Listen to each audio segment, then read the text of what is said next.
Kita akan memantau nilai tukar rupiah terhadap dolar Amerika Serikat pada pagi hari ini. Kita lihat seperti apa pembukaan rupiah pada perdagangan pagi ini.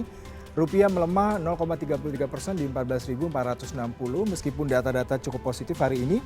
Secara internal sebenarnya rupiah dipengaruhi oleh pasar yang terus memantau perkembangan investasi pasca COVID-19 di kuartal pertama 2022 yang sebenarnya terus membaik. Realisasi investasi kuartal pertama 2022 tercatat sebesar 282,4 triliun rupiah. Capaian tersebut tumbuh 28,5% secara tahunan year on year dan 16,5% secara kuartalan. Realisasi investasi pada 3 bulan terakhir tersebut lebih tinggi dari capaian kuartal sebelumnya yaitu 241,6 triliun rupiah. Pencapaian ini sebenarnya membuktikan kepercayaan investor terhadap Indonesia yang semakin menguat. Ya, lalu kita lihat bagaimana pembukaan IHSG pada pagi hari ini di perdagangan sesi pertama. Kita lihat seperti apa IHSG pada pagi hari ini. Sayang sekali IHSG melemah 0,49% di 7.192.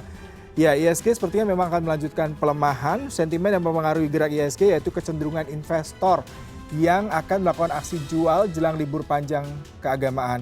Sentimen juga berasal dari eksternal di mana kondisi lockdown di China yang semakin mengkhawatirkan. Kemudian rencana Rusia yang akan menghentikan pasokan gas ke Polandia dan Bulgaria, semakin memanasnya ketegangan politik tersebut dapat terus mengangkat krisis pasokan gas dan harga minyak yang imbasnya ke ekonomi global. Lalu kita lihat bagaimana pembukaan bursa saham Asia pada pagi hari ini. Ya, kita lihat bursa Asia pagi ini menghijau Nikkei, Hang Seng dan Kospi. Sayang sekali Shanghai Composite melemah 0,07%. Kalau kita lihat saham Asia memang bergerak lebih tinggi pada perdagangan Kamis pagi, sementara investor di kawasan ini menantikan keputusan kebijakan moneter terbaru dari Bank Sentral Jepang. Indeks Nikkei di Jepang naik secara fraksional, sementara indeks Topix naik 0,31%. Penjualan retail Jepang naik lebih dari yang diharapkan pada Maret 2022. Menurut data pemerintah dirilis Kamis, penjualan retail naik 0,9% pada Maret 2022 dibandingkan dengan periode yang sama tahun sebelumnya. Di pasar rata-rata yang diperkirakan naik 0,4% menurut Reuters. Investor di Asia Pasifik akan terus memantau perkembangan seputar situasi COVID-19 di Cina Daratan.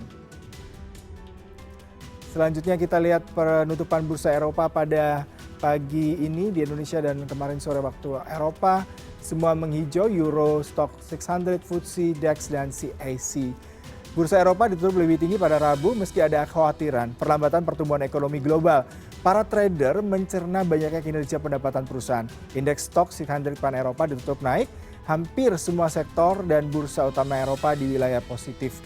Investor juga mengamati penghentian pasokan gas Rusia ke Polandia dan Bulgaria dengan cermat setelah Gazprom mengatakan kepada kedua negara bahwa perusahaan menyetop pasokan karena mereka menolak membayar gas dalam rubel, seperti yang diminta Moskwa pada Rabu baru-baru ini.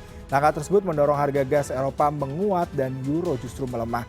Bursa Eropa juga diwarnai kinerja pendapatan perusahaan di mana beberapa bank melaporkan data terbaru. Saham Credit Suisse di Bursa Eropa turun hampir 3%, Deutsche Bank di Bursa Eropa ambles sekitar 6% setelah melaporkan laba bersih 1,6 miliar euro atau setara dengan 1,13 miliar US dollar pada kuartal pertama tahun ini. Kemudian saham Lloyds Bank di grup Bursa Eropa juga terpangkas.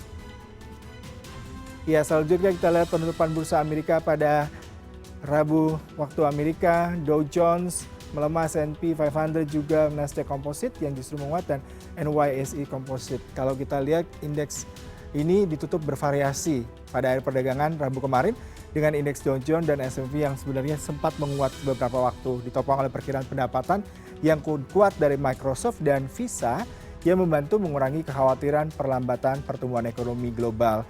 Sementara itu Nasdaq terkoreksi tipis, saham Microsoft menguat setelah produsen perangkat lunak kelas berat itu Selasa malam memberikan perkiraan pendapatan yang kuat. Sementara jaringan pembayaran Visa Inc. melonjak setelah memprediksi pendapatan di atas tingkat pra-pandemi. Nasdaq turun ke penutupan terendah sejak Desember 2020 karena investor khawatir Federal Reserve AS mungkin kembali menaikkan suku bunga lebih dari yang diharapkan dalam perjuangannya melawan inflasi. Indeks layanan komunikasi NNSP turun 2,6% dengan saham induk Google Alphabet turun 3,7% setelah melaporkan adanya penjualan iklan YouTube triwulan yang melambat dan pendapatannya meleset dari ekspektasi.